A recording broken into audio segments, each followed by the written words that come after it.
खंडणी प्रकरणातील 3 जणांची सातारा बसस्थानक परिसरात धिंड।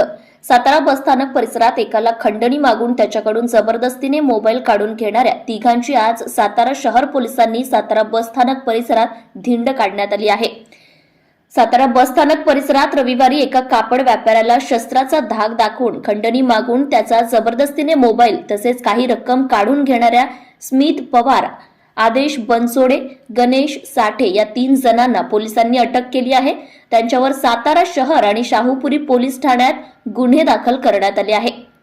भविष्यात अशा प्रकारच्या घटनांना आळा बसावा यासाठी या तिघांनाही आज तपासाच्या अनुषंगाने सातारा बसस्थानक परिसरात घेऊन जात घटनास्थळापासून सातारा शहर पोलीस ठाण्यापर्यंत त्यांची सातारा शहर पोलिसांनी धिंड काढली। Subscribe now and press the bell icon. Never miss an update.